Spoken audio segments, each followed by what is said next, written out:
누구든지 형제가 사망에 이르지 아니한 죄 범하는 것을 보거든 구하라. 그러면 사망에 이르지 아니하는 범죄자들을 위하여 저에게 생명을 주시리라. 사망에 이르는 죄가 있으니 이에 대하여는 나는 구하라 하지 않노라. 모든 불의가 죄로 돼 사망에 이르지 아니하는 죄도 있도다. 오늘 본문은 조금 어쩌면 어떤 사람에게는 머리 쥐가 나게 하죠. 오늘 본문이 그럴 겁니다. 다시 한번 제가 읽겠습니다. 누구든지 형제가 사망에 이르지 아니한 죄 범하는 것을 보거든 구하라. 그러면 사망에 이르지 아니하는 범죄자들을 위하여 저에게 생명을 주시리라. 사망에 이르는 죄가 있으니 이에 대하여 나는 구하라 하지 않노라. 모든 불의가 죄로 돼 사망에 이르지 아니하는 죄도 있도다. 여기서 중요한 저희들이 단어를 먼저 보려면 형제가 누구냐 하는 그 부분을 저희들이 알아야 되고, 그 형제 중에서 어떤 사람이, 그 안엔 저나 여러분도 다 포함이 될 수가 있습니다. 여기서 말하는 형제가 만약에 성도라 그러면, 신자라 그러면 모두가 다 포함되는 겁니다. 그 중에 어떤 사람이 이제 범죄를 하는데 사망에 이르는 죄를 범할 수 있고 또 그렇지 않을 경우도 있다는 겁니다. 사망에 이르는 죄가 있으니 이에 대하여 나는 구하라 하지 않노라 이랬으니까, 어떤 죄를 그 범하는 형제들을 보고 저 죄가 사망에 이르는가 아닌가, 그것을 이제 저희들이 판단할 수 있는 거죠.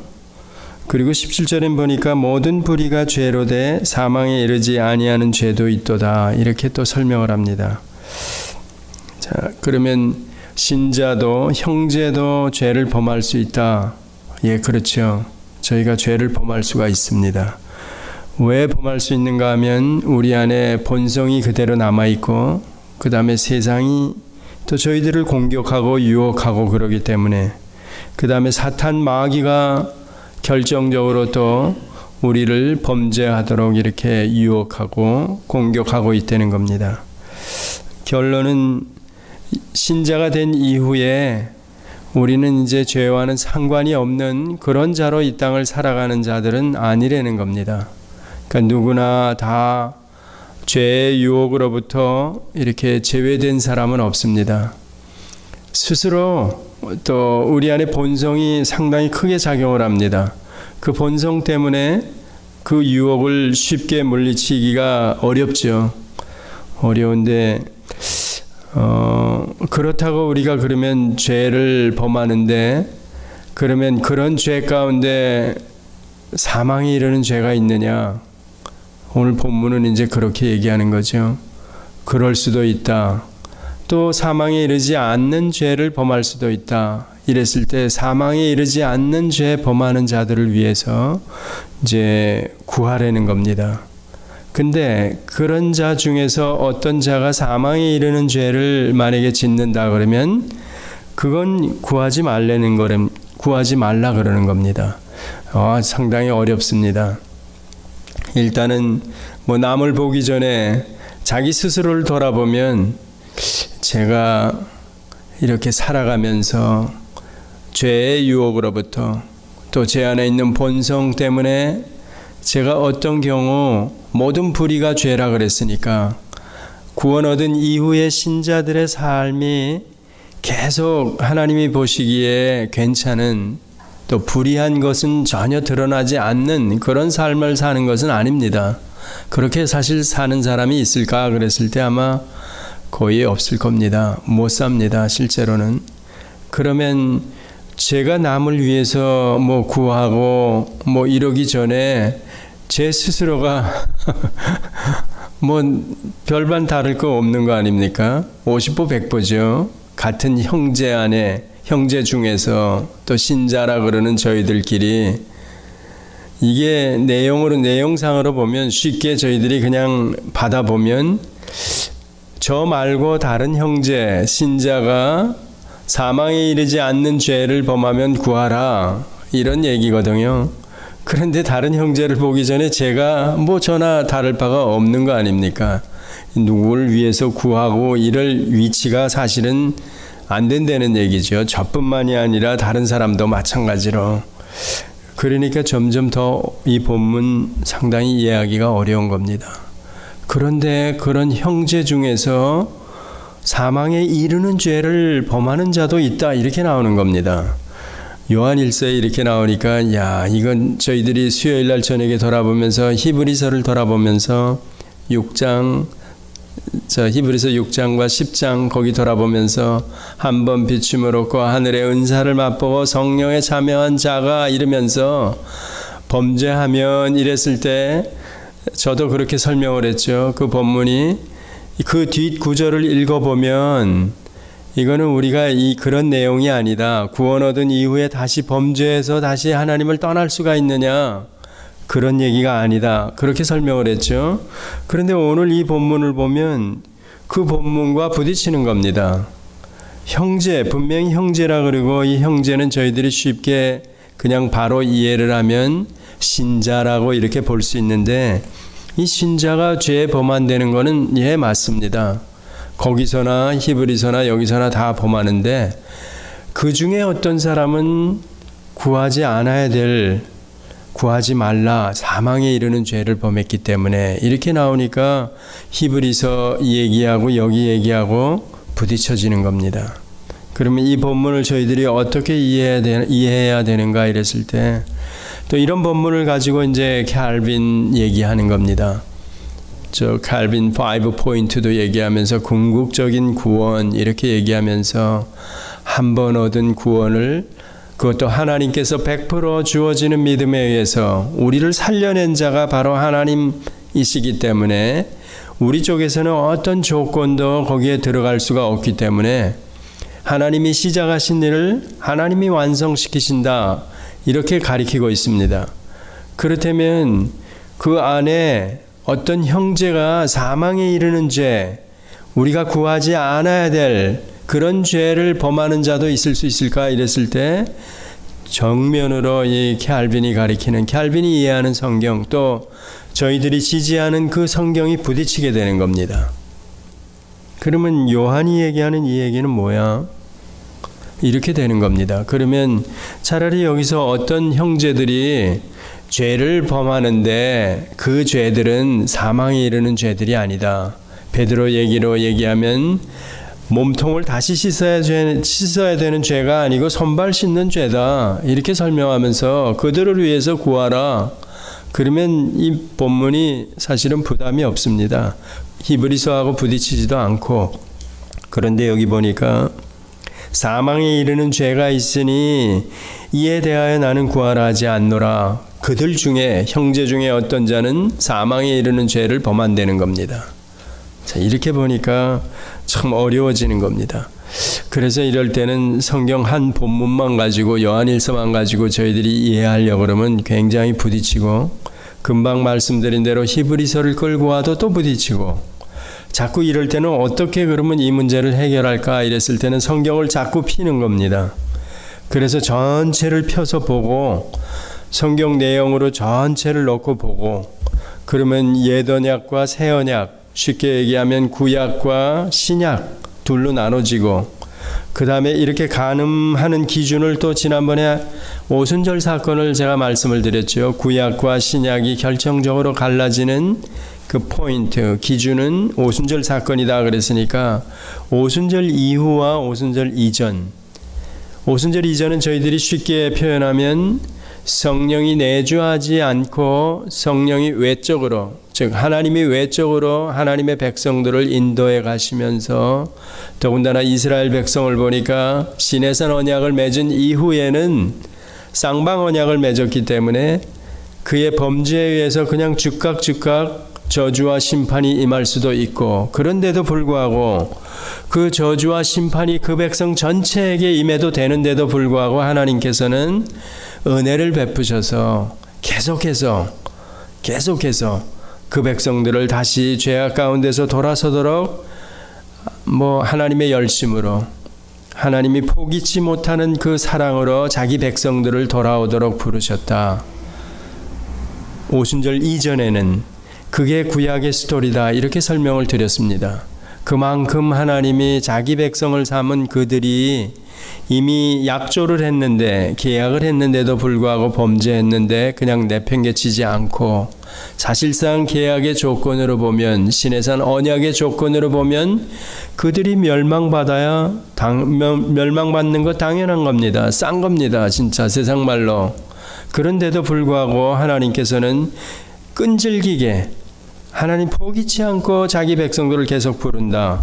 그렇게 왔는데 신약으로 넘어와 가지고는 더군다나 오순절 이후에는 이제는 구원 얻은 자가 누구냐 이랬을 때 구약으로 얘기하는 하나님의 백성들이 오순절 이후에는 신앙을 고백하는 자들입니다. 주어지는 믿음이 있는 자들이고 공짜로 그것도 또 중생도 하나님께서 일방적으로 어떤 자들을 살려내시기 때문에 그런 자들에게는 반드시 성령이 내재하고 계시고 그 내재하고 계신 성령 때문에 예수가 그리스도이십니다. 예수가 나의 구주가 되십니다. 이렇게 고백하는 자들이라는 겁니다. 그렇다면 오순절 이후에 넘어와 가지고 형제 신자라 그랬을 때 그 신자들 이 사람들은 대단히 놀라운 겁니다. 저희가 그런 자들의 구원을 확신시켜주는 성경으로 로마서를 많은 사람들이 지지하고 있습니다. 더군다나 로마서 8장 같은 데 가보면 우리의 구원을 아무도 끊지 못한다 그럽니다. 그리스도 예수 안에 있는 하나님의 사랑을 그 누구도 끊을 수 없다. 그만큼 확실하다는 겁니다. 그 로마서 8장 28절 이하로 가보면 우리의 구원을 확신시켜주기 위해서 예정론을 끌고 오는 겁니다. 창세 전에 하나님께서 우리를 의롭다 하시고 부르시고 의롭다 하시고 의롭다 하신 자를 또한 영화롭게 하셨다. 이게 어느 날 어떤 날 이놈 하고 보고서 괜찮으니까 구원시켜준 게 아니라 세상이 지어지기도 전에 하나님께서 예정 가운데서 선택을 한 자다. 너의 구원이 그렇다는 겁니다. 이렇게 우리의 구원을 확신시켜줬는데 그 이유는 오순절 이후에는 성령이 계시기 때문에 자 이런 자들을 보고 저희들이 요한일서가 형제라 그런다면 신자라 그런다면 그 신자가 사망에 이르는 죄를 범할 수가 있을까 이랬을 때 여러분들은 어떻게 생각하십니까? 없는 거지요. 그런데 또 여기서는 사망에 이르는 구하라 하지 않노라 그러면서 사망에 이르는 죄가 있다 그러는 겁니다. 어려운 거죠. 이러니까 진짜 어렵습니다. 그러니까 성경을 해석하는 입장이 그래서 전체를 펴놓고 보아도 그 구약은 저희들이 고라 자손이나 아답과 나비우나 그 어떤 자들이 멸망했어도 거기서는 오순절 이전이기 때문에 쌍방언약 조건으로 저희들이 이해할 수 있습니다. 그렇지 않은 사람들은 하나님의 은혜를 베푸셔서 살려줬다. 오케이. 그렇지만 오순절 이후에는 신자라는 형제라는 그 입장은 금방 로마서로 설명드린 대로 하나님이 시작하시고 또 성령이 우리 안에 내주하시고 그 내주하시는 성령 때문에 제가 예수를 믿습니다 하고 신앙 고백을 하고 또 이렇게 그런 자들을 성령님이 하나로 부르셔서 이렇게 교회를 만들어 주셨습니다. 그리스도를 머리로 그 지체로. 그런데 이렇게 만들어진 지체 안에 예수님의 교훈으로 가보면 이거는 보이지 않는 교회입니다. 진짜 성도, 오늘 본문으로 얘기하는 형제 그렇습니다. 그런데 예수님의 교훈으로 가보면 교회 안에 알곡과 쭉정이가 있다 이런 얘기하고 또 주어지는 믿음을 얘기하면서 인자가 다시 올 때 믿음을 보겠느냐 이런 얘기했을 때 교회는 실제로 보이는 교회와 보이지 않는 교회로 형성이 되어 있다 이렇게 얘기하는 겁니다. 또 그 다음에 추수 때까지 예수님께서 내버려둬라. 알곡과 쭉정이를 저희들이 어떻게 가릅니까? 저는 농사를 안 접었으니까 쌀 농사를 지시는 분들 보니까 피를 뽑는데 그 피를 예수님의 교훈으로 보면 미리 뽑지 말라는 겁니다. 잘못하다가 그 진짜 저거를 뽑아버린다 이런 얘기죠. 그러니까 추수 때까지 놔둬라 이런 얘기를 볼 때도 교회 안에 저희들은 지금 알곡과 쭉정이로 가고 있습니다. 그 예수님의 교훈이고 그러니까 실제 여기서 중요한 것은 제가 신자가 제가 진짜 그리스도인인가, 제 안에 성령이 계시는가, 이런 확인이 중요한 겁니다. 여기서는 사실상 제가 처음에 시작하면서 형제가 사망에, 오늘 본문을 다시 읽어보면 형제가 사망에 이르지 아니하는 죄 범한 것을 보거든 구하라. 그리하면 사망에 이르는 범죄자라 할지라도 생명을 주시리라. 그런데 또 한편으로는 사망에 이르는 죄가 있으니 내가 그들에게는 그 죄에 대해서는 구하라 그러지 않노라, 이렇게 얘기하는 겁니다. 원론적인 것, 원칙, 우리가 다시 이렇게 범죄해서 다시 사망에 이르게 될까, 또 그렇지 않을까, 이 싸움을 하려는 게 아니라 여기서는 실상은 그게 아니고, 그런 문제는 아니고 1차적으로는 저나 여러분 자신을 돌아보라는 겁니다. 자신을 돌아볼 때 제가 이렇게 성령에 의해서 하나님 100% 하나님에 의해서 건짐을 받아서, 로마서로 보면 이미 하늘에 속한 자의 신분으로 설명한 그 구원을 얻은 자라면 저에게서는 사망에 이르는 죄가 나올 수가 없는 겁니다. 마태복음으로 얘기하면 성령 회방죄가 나올 수가 없는 겁니다. 또한 고범죄가 고의로 범하는 죄지요. 그런데 이게 사망에 이르는 죄도 될 수 있고 사망에 이르지 않는 죄도 될 수 있는데, 고의로 그런 죄를 범할 수 있는가 이랬을 때 그것도 반복적으로 나와지면 안 된다는 얘기입니다. 제가 실수로 제가 죄를 범할 수 있습니다. 알면서도, 쉽게 얘기하면 알면서도 사소한 죄든지 어떤 죄든지 범할 수가 있는데, 그게 반복되면 이거는 사망에 이른다는 얘기입니다. 그러니까 고의로 범하는 죄가 실수로 그럴 수는 있다고 저희들이 인정을 할 수가 있습니다. 그렇지만 그렇다면 여기서 히브리서나 이런 내용들도 구약이나 신약으로 와서는 그렇게 원론적으로 원칙으로 저희들이 돌아보면 절대 없습니다. 형제가 죄를 범한다는 거, 더군다나 사망에 이르는 죄를 범한다는 거 있을 수 없습니다. 그러니까 히브리서나 이게 틀릴 수가 없습니다.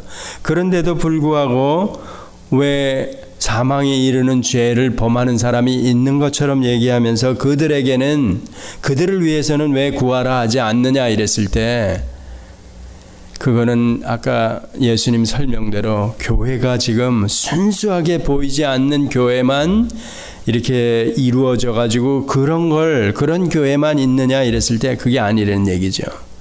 어려운 겁니다. 그러니까 저도 해당이 될 수 있고, 저도 쉽게 표현하면 가짜일 수 있고, 성령이 없는 자일 수 있고, 쭉정일 수 있고, 이렇다는 얘기입니다.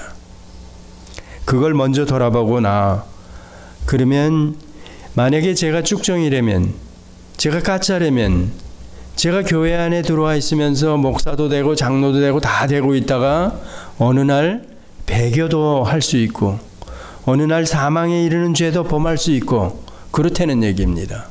그러면 진짜 성도가, 성령을 모시고 있는 자가 볼 때, 왜냐하면 같이 한 울타리 안에서 형제로 있었는데, 계속해서 형제로 있는데, 죄를 범하는데, 보니까 사망에 이르는 죄가 아니면 저도 그럴 수 있고 그도 그럴 수 있기 때문에 서로 구하는 겁니다. 그렇지만 사망에 이르는 죄네 그랬을 때는 구하지 말라는 겁니다. 그거는 쭉정이가 짓는 죄니까 쉽게 표현하면 그렇다는 얘기입니다. 배도가 그래서 뭐냐 이랬을 때, 교회 안에서 일어나는 일인데, 본래 구원을 저희들이 그래서 성경을 다 피고 보면 처음부터 하나님이 하시는 일이고 하나님이 끝내시는 일입니다. 더군다나 오순절 이후에는 설명을 제가 자꾸 말씀을 드리죠. 성령이 제 안에 계셔야만이, 제 안에 그리스도의 영이 있어야만이 제가 하나님의 사람이고 진짜 교회라는 겁니다. 저도 범죄를 할 수가 있습니다. 고범죄, 실수 다 나올 수 있습니다. 아까 처음에 시작하면서 본성이나 세상이나 사탄 공격 때문에. 그렇지만 사탄이 만약에 제가 성령을 모시고 있는데 공격을 해, 제 안에 본성이 저를 흔들어서 제가 범죄하게 만들어, 세상이 유혹을 해서 제가 범죄하게 만들어, 그래가지고 만약에 제가 사망에 이르는 죄가 드러났다, 사망에 이르렀다, 그렇게 되면 어떻게 되는 겁니까? 하나님의 능력이 전지전능하신 분이 저 본성 때문에 저를 결과적으로 놓쳐버린 겁니다. 세상 유혹 때문에 사탄 마귀가 쉽게 표현하면 결론적으로 하나님보다 더 센 겁니다.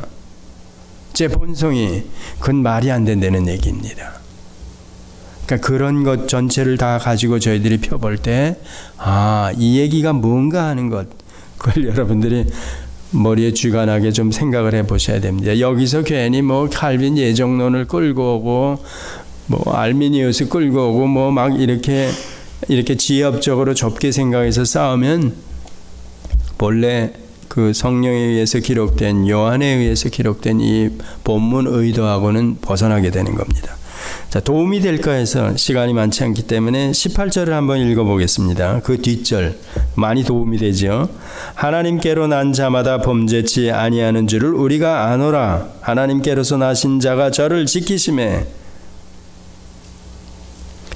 악한 자가 저를 만지지도 못하느니라. 또 아는 것은 우리는 하나님께 속하고 온 세상은 악한 자 안에 처한 것이며, 이렇게 나오죠. 그러니까 하나님께로서 난 자마다 범죄치 아니하는 줄을 우리가 아노라. 사실 이런 내용들이, 성경의 내용들이 1차적으로 그래서 성경을 누구에게 준 거냐 이랬을 때 자기 백성들에게 성경을 주신 겁니다. 또 이 성경이 객관적으로는 여러 사람에게 세상에 다 오픈이 되어 있습니다. 그런데도 불구하고 성경을 누구나 다 접할 수 있고 들을 수 있고 읽을 수 있고 그렇습니다. 그런데 이런 성경들이 이해되고 깨달아지고 그 의미가 와 닿고 믿어지고 또 믿어지고 순종하고픈 마음이 실상 나고 실제 순종하며 살아갈 수 있는 자들은 제한적이라는 겁니다. 성령을 받은 자만이 그런 순종하는 자리까지 갈 수 있다는 겁니다. 그 성령이 받은 자가 범죄한다는 건 이건 말이 안 되는 거죠. 근데 이런 얘기를 제가 할 수 있는 이유는 진짜 성령을 모신 자들, 그들이 교회이기 때문에 바로 그들을 보고 하는 얘기입니다. 자, 그리고 도움이 되게 계시록 21장 8절을 한번 보겠습니다. 요한계시록에 들어가 보면 맨 마지막이죠. 21장서부터 읽고 마치겠습니다. 8절까지. 우선 구원 얻을 자가 어떤 자인가? 새 예루살렘 하나님 나라에 들어갈 수 있는 자들이 또 요한계시록 21장 또 내가 새 하늘과 새 땅을 보니 처음 하늘과 처음 땅이 없어졌고 바다도 다시 있지 않더라. 또 내가 보매 거룩한 성 새 예루살렘이 하나님께로부터 하늘에서 내려오니 그 예비한 것이 신부가 남편을 위하여 단장한 것 같더라. 내가 들으니 보좌에서 큰 음성이 나서 가로되 보라, 하나님의 장막이 사람들과 함께 있으며 하나님이 저희와 함께 거하시리니 저희는 하나님의 백성이 되고 하나님은 친히 저희와 함께 계셔서 모든 눈물을 그 눈에서 씻기심에 다시 사망이 없고 애통하는 것이나 곡하는 것이나 아픈 것이 다시 있지 아니하리니 처음 것들이 다 지나갔음이로라. 보좌에 앉으시니가 가라사대 내가 만물을 새롭게 하노라 하시고 또 가라사대 이 말은 신실하고 참되니 기록하라 하시고 또 내게 말씀하시되 이루었도다. 나는 알파와 오메가여 처음과 나중이라. 내가 생명수 샘물로 목마른 자에게 값없이 주리니 이기는 자는 이것들을 유업으로 얻으리라. 나는 저의 하나님이 되고 그는 내 아들이 되리라. 그리고 8절서부터 그러나 두려워하는 자들과 믿지 아니하는 자들과 흉악한 자들과 살인자들과 행음자들과 술객들과 우상숭배자들과 모든 거짓말하는 자들은 불과 유황으로 타는 못에 참여하리니 이것이 둘째 사망이라. 7절 8절에 이기는 자, 8절 9절에 두려워하는 자들, 믿지 아니하는 자들 이랬죠. 요한계시록 시작하면서 그 소아시아 7교회 교역자들은 물론이고 그 성도들이 모두 다 두려워했다 그랬습니다. 그러면 그들도 멸망하는 자들인가? 이런 얘기 또 저희 금방 기억이 나시죠? 믿지 아니하는 자들 또 이런 얘기 나오니까 우선은 두려워하는 자들은 우리도 그러면 두려워하는데 본성이 세상이 사탄 마귀가 공격할 때 이걸 참으려고 이기려고 그러는데 어떤 때는 너무 무섭고 두렵고 이러는데 소아시아 7교회도 그 두 번째 도미티아누스 핍박 때 1차 핍박들을 이들이 기억하니까 얼마나 무서워 떨었는지, 지도자들까지도 다 벌벌벌벌 떨었는데 간이 콩알만해지도록 그 신자들도 두려워. 그러면 여기에 두려워하는 신자들은 두려워하지 말아야 되는가? 그건 아니죠. 여기서 두려워하는 자들은 믿음이 없어서 두려워하는 자들입니다. 요한계시록 6장 같은 데 가보면 하늘에서 뭐 설익은 무화과 나무의 과실이 대풍에 우수수수 떨어지는 것처럼 떨어지니까 천재지변이 일어나니까 이 믿지 않는 군왕들이나 이 부자들이 에이따 이런 돌덩어리 같은 게 내 머리에 확 떨어져서 나 죽게 해달라 막 이러는 겁니다. 천재지변이 벌컥 나면 다 두려워 떠는 겁니다. 근데 여기서 얘기하는 그 두려워하는 자들은 믿음이 본래 없는 자들이라 무서워하는 거고, 이 마지막 때니까 더군다나. 그리고 이 시작하면서 나오는 소아시아 7교회의 성도들이 두려워하는 것은 믿음이 있는데도 불구하고 외부의 박해나 유혹 이런 것들이 너무 세가지고 두려워하는 겁니다. 믿음이 없어서가 아니라 주어지는 믿음이 있는 거죠. 그런데도 불구하고 우리 믿음 생활하기가 힘들다. 우리도 그러지 않습니까? 지금 신앙 여정을 걸어가면서 외부 물리적으로 공격을 하는 것도 물론 참기 힘들고 두려운 건데, 내부적으로 또 유혹하고 야야 그만이야 그만 됐어 너 그 정도면 이러는 것도 실질적으로는 상당히 어려운 겁니다. 견디기가. 타협하면서 가자 뭐 이러는 것들, 그런 얘기입니다. 어떻든 여기서는 믿음이 없는 자들, 멸망받아야 될 자들, 그러니까 주어지는 믿음이 있는 자들도 두려워하는데 믿음이 없는 자가 두려워하는 모습과는 전혀 다르다는 얘기입니다. 그 얘기하는 겁니다. 여기서 계시록에서는 믿지 아니하는 자들 마찬가지죠. 믿음이 없으니까 믿지 않는 자들이죠. 그런 자들을 얘기하는 거예요. 여기 보니까 뭐 거짓말하네. 크게 나누면 영적으로 이렇게 범죄하는 자들과 그 다음에 육신적으로도 윤리 도덕적으로도 범죄하는 얘기를 여기서 하는 겁니다. 그러니까 그거를 따로 분리는 안 하는 겁니다. 하나로 보는 겁니다. 하나님과 영적으로 민감한 올바른 관계에 서 있는 자들은 이 얘기는 결론은 윤리 도덕적인 문제에 가서도 거룩한 백성으로 살아가도록 애쓴다는 겁니다. 그런 모습을 드러낸다는 겁니다. 순종하는 모습으로. 그러니까 이걸 어떤 사람은 또 영적으로 뭐 이러고 육적으로 이러고 이게 아닙니다. 하나, 성경은 어디 펴보건 다 하나로 설명을 하는 겁니다. 예를 들어서 그래서 마태복음 7장에 예수님도 그 열매를 보고 그 나무를 안다. 어떤 한 나무를 설명할 때 씨가 뿌려져서 그게 싹이 돋아나서 자라서 열매를 맺는다 그랬을 때 그 나무, 그 종류의 열매를 맺는 겁니다. 뿌리는 괜찮은데 무화과 나무에서 뭐 포도 이런 게 말이 안 된다는 얘기입니다. 그 설명을 성경은 일관되게 끝까지 하고 있습니다. 영적으로 하나님과 올바른 관계에 있다. 성령을 모시고 있다. 성령의 열매를 맺는 겁니다. 절로 성령을 쫓아 행하면 절로 맺어야 된다. 그 얘기입니다. 그러니까 우리의 구원이 어떻게 이렇게 놀라운가?